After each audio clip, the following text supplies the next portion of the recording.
Thank you, Chairman Grassley, Ranking Member Feinstein, and my thanks to all the witnesses, to Mr. Brandon, Mr. Bowditch, Dr. Alathari, and to other federal law enforcement agencies and entities, DEA, marshals.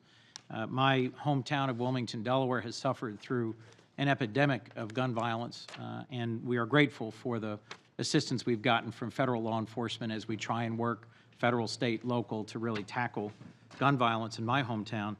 I'm also grateful to witnesses that will join us here on the third panel, Catherine Posada and Ryan Petty from Parkland, Florida, and to the young people, the teachers, the faculty, the students all over the country who are raising their voices even now. I've heard that high schools all up and down my state, middle schools, elementary schools, have walked out this morning to demand action by all of us in Congress. From Claymont Elementary School to P.S. DuPont Middle School to Concord High School, from Caesar Rodney to Dover, Middletown to Newark, Salesianum to St. Mark's, we have dozens and dozens of schools across my small state where students are walking out to get our attention. They're asking the adults to be the adults and to solve this problem. So I'm grateful for their work, but I'm gravely concerned that we don't seem to be able to come together on proposals that have a reasonable chance of being enacted here. In February alone, 5 individuals under 21 were shot in my hometown, and these are not the subject of national exposés or great focus either in the New York Times or on ABC News. And it's just a reminder that in small cities and large cities and rural communities and in urban communities across our country, week in and week out, gun violence takes lives. Gun violence makes our nation one of the most violent, one of the most lethal on earth. And there are things we can do together to address it. I was grateful that Senator Toomey of Pennsylvania, my neighboring state, joined with me to introduce 2 weeks ago a modest bipartisan proposal to better enforce existing laws. It's called the NICS Denial Act.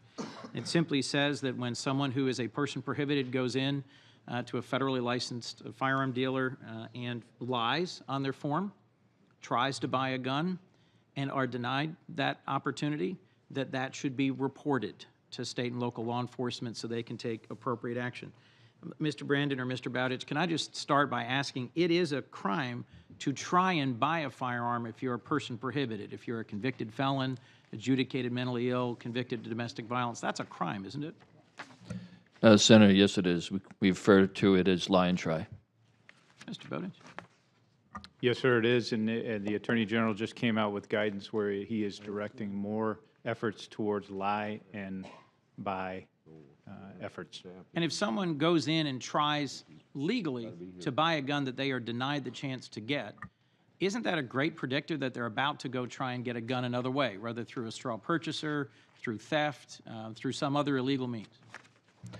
Senator, in my experience, yes. Often we come across cases where if the person's denied, and typically it's a younger female, and offered some money that may be significant to that person who may be in a difficult situation and lies on the form and it's transferred over. I routinely get reports of us making arrests in those situations. So there were 120,000 cases in 2016 of folks who were prohibited, who went in, who tried, who lied and tried. That would seem to me to be an important priority. I'm pleased to hear that Attorney General Sessions is raising the profile of that. There were fewer than 32 cases even considered for federal prosecution. And I think we ought to be providing greater resources to state and local law enforcement, to federal law enforcement, and pass this bill. It is a simple bipartisan bill. Let me ask a last question, if I might, Mr. Brandon. Requests by the FBI to recover an unlawful firearm are particularly dangerous because they require an ATF agent to confront a prohibited person who's now known to be armed. Would you agree with me that in cases where there's a NICS failure or where someone who lies and tries and then goes and secures a firearm another way, these are particularly dangerous for ATF agents? Yes, sir. You never know what you're up against.